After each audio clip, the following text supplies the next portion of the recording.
Bismillahirrahmanirrahim.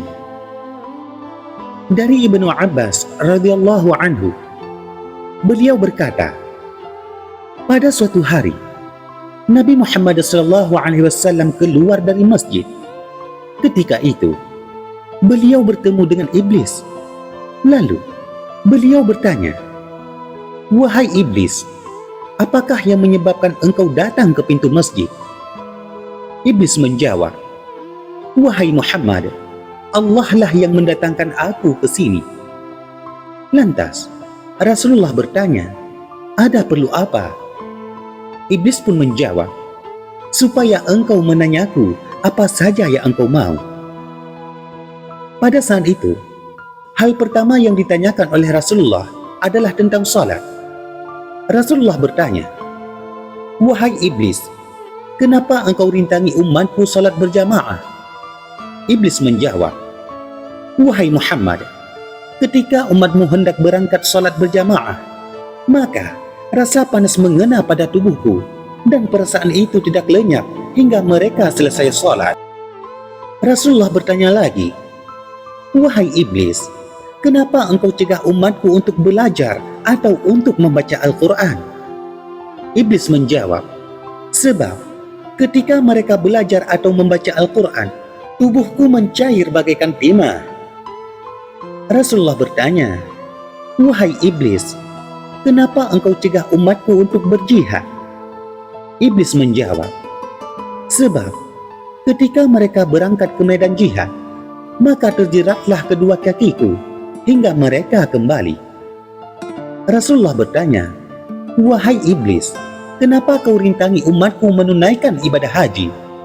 Iblis menjawab, "Sebab ketika mereka berangkat untuk menunaikan ibadah haji, aku pun terjerat dan terbelenggu. Dan sewaktu mereka hendak bersedekah atau mereka hendak membayar zakat, maka melekatlah gergaji di atas kepalaku. Kepalaku dibelah gergaji, layaknya dibelah seperti kayu." Dijelaskan dalam hadis, ketika para ahli neraka telah tercebur ke dalamnya, di dalam neraka tersedialah sebuah mimbar api untuk iblis.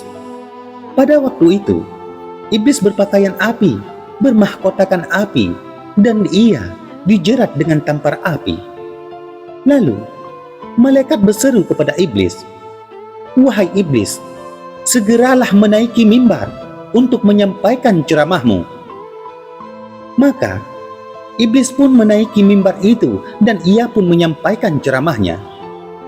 Pada saat itu, seluruh penghuni neraka mendengar ceramahnya. Mereka menghadap dan mencurahkan perhatian mereka itu kepada ceramah iblis. Isi ceramah iblis itu adalah, "Wa qala syaitanu lamma qudiya al-amru innallaha wa'adakum wa'adal haqq wa wa'adtukum fa akhlaftukum." Pada saat itu, berkatalah iblis setelah ia divonis hukuman, "Wahai para manusia, sebenarnya Allah telah menjanjikanmu dengan janji benar, dan aku pun telah menjanjikanmu. Namun, janjiku itu ku ingkari. Adapun janji Allah yang benar adalah tentang kematian. Kalian itu akan mati, lalu kalian akan dihimpun di padang mahsyar. Kalian akan dihisab, dan kalian akan divonis hukuman, dan selanjutnya kalian akan digolong-golongkan menjadi dua golongan. Golongan pertama, yaitu fariqun fil jannah, segolongan dalam surga, dan golongan kedua, yaitu wa fariqun fis sa'ir, dan golongan lainnya di dalam neraka." Wahai para manusia, sungguh melesatlah dugaanmu. Semula, engkau mengira tidak bakal lenyap atau meninggal dunia, bahkan mengira bakal tetap untuk selamanya. Wahai para manusia, "Wa ma kana li 'alaikum min sultanin illa an da'autukum fastajabtum li." Tiada kekuasaan bagiku atasmu, kecuali aku hanya mengganggumu, aku menyuruhmu, lalu kalian pun menerima dan mengikutiku. Maka resiko besar berupa dosa itu adalah tanggungan kalian sendiri. "Fala talumuni walumu anfusakum." Wahai para manusia, untuk itu janganlah kalian mencercaku, jangan pula salahkan aku. Sebaliknya, cercalah dirimu sendiri. Sungguh, cercaanmu itu tepat adalah pada dirimu. Karena kalian enggan beribadah kepada Allah, padahal kalian tahu bahwa Allah pencipta segala sesuatu. Wahai para manusia, tiada kekuatan bagiku untuk menyelamatkan kalian dari azab Allah. Demikian pula, tidak mungkin kalian mampu menyelamatkan aku dari siksanya. Mulai detik hari ini, secara resmi, aku menyatakan kepada kalian bahwa aku melepaskan diri daripada kalian semua.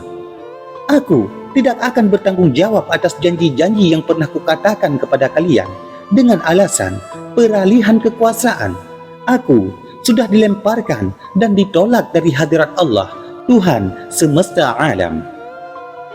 Setelah mereka mendengarkan ceramah iblis, mereka pun serempak mengutuk iblis. Kemudian, pada saat itu, maka dihajarlah iblis oleh malaikat Zamaniyah dengan tusukan tombak api. Maka tewaslah iblis dan ia terluncur dari atas mimbar. Ia pun terlempar ke dalam neraka terbawah untuk selamanya. Setelah itu, para ahli neraka yang dulu ketika di dunia sebagai peserta iblis, malaikat Zabaniyah berkata kepada mereka, "Wahai para ahli neraka, tiada mati atau istirahat bagi kalian.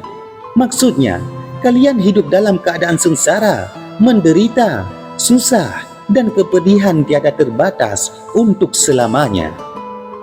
Wahai saudaraku seiman seagama, seorang yang dikenal dengan kezuhudannya yang bernama Abu Zakaria, pada saat menjelang wafatnya, ia didampingi oleh istrinya. Lalu, istrinya itu menuntun kalimat thayyibah.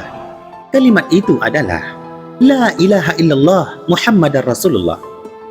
Pada saat itu, Abu Zakaria pun menoleh dan tidak mau mengucapkannya. Lalu, ketika dia ditalkin kedua kalinya, ia pun tetap memalingkan muka dari istrinya.